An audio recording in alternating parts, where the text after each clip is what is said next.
make it look. All right, so we're gonna kind of continue my setups from this morning. So next, let's go. So we had from this morning. I showed a lot of my post series, and at that whole series, that actually was everything that I do from the posts. I showed you just a normal my bread and butter post on the top, the club to the post, elbow lift, everything from the over tie. So now we're actually going to get into actually tying up with the guy. That means, getting our, inside tie or elbow ties. For me, most of my offense comes from elbow ties. I developed using elbows around the 7th, 8th grade with one of my coaches who, trained me throughout high school. And I can't thank him enough just because of how much I've used elbows over the years. It actually transitioned from high school to college because at Oklahoma State, all of our offense really comes from elbows. John Smith is huge on elbows. He's our head coach. Eric Guerrero is our assistant head coach. He's huge on elbows. They've really helped me get a lot better at working off my elbow offense. So what I mean by an elbow tie is I'm grabbing, it's an outside tie or an elbow tie. Now I'm basically grabbing an elbow. So, and then most of my offense comes from at least having one elbow tie. That's what I do is I look for at least having one elbow tie, and then on my opposite side, I always look for an inside tie or an elbow tie. So on my opposite side, I'm looking for an inside tie or an elbow tie or an outside tie. So to start off with, we're gonna do just what most of my offense comes from is just a standard elbow pull. An elbow pull is I'm literally just pulling the elbow over. Now, how this works is I gotta make sure I have my head on the opposite side. I do that because if my head's on the same side as the side that I'm taking a shot to, Nick can easily down block me, head block me. He has a lot of defense there. So if my head's on the same side and I try to go for my elbow pull and he shoots, down block me with this arm. He got his down block, he's got his head block. No, I can't get to the leg because he's got his defense. If I got my head on the opposite side here, he can't down block, he can't head block. I open him up. I got this hole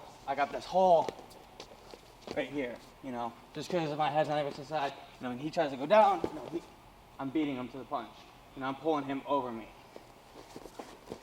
So, and like I was saying this morning, all my setups can have various takedowns from it. So I can hit my single leg, my high crotch, my double, my duck under, all from this setup.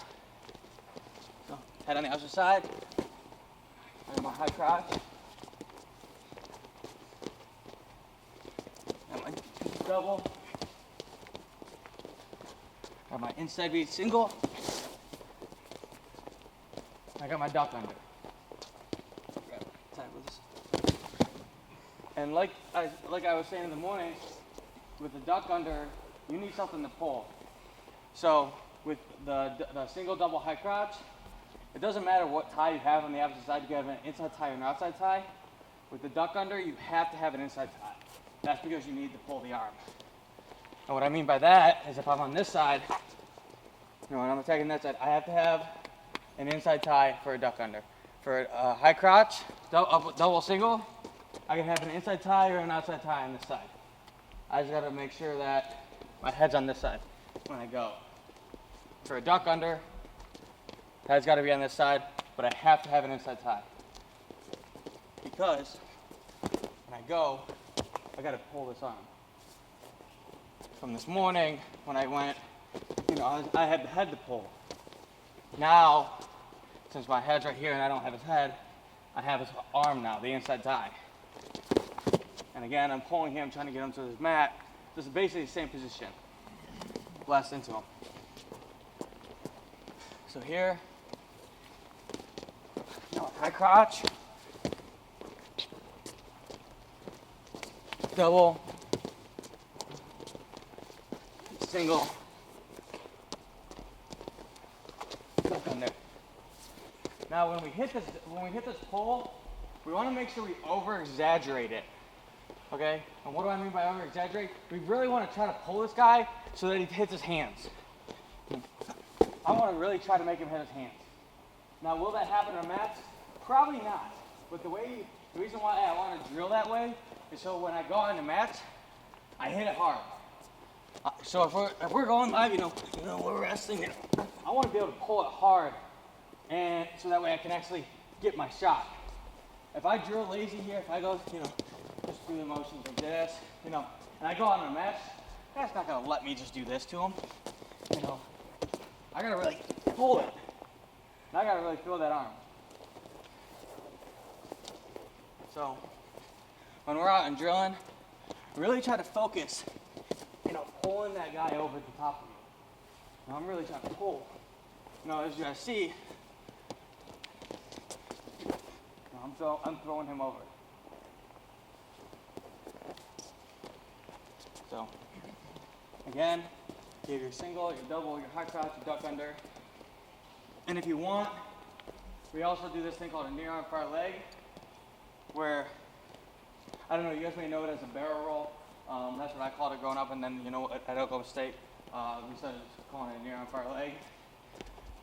But it's basically basically like a high crouch and a single combined. So I'm lifting, I'm stepping, I'm swinging. So it's basically a fireman and a single combined here. So I'll do it to this side. So I'm pulling, stepping. I drop to both knees. I snake the leg. I pull this here. My head's up here. I'm not here. My head's up in this hole. Snake it. Going. Again. Elbow tie, inside tie. Pull, drop, snake the leg. I got this arm in there. I'm actually grabbing up in his armpit. Alright. Yeah, single, double, high crotch, duck under, near arm far leg. I can try any of those things I want? Any of them. With that outside control top, okay? Yes, outside, you want to have an elbow tie on all these setups, but you have to have an inside tie on the far side for the near arm far leg and the duck under. You guys understand that? So I have an elbow tie for all of them to the side that I'm shooting the shot to.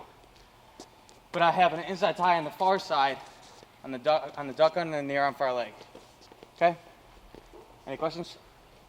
All right, 1, 2, 3. Be first.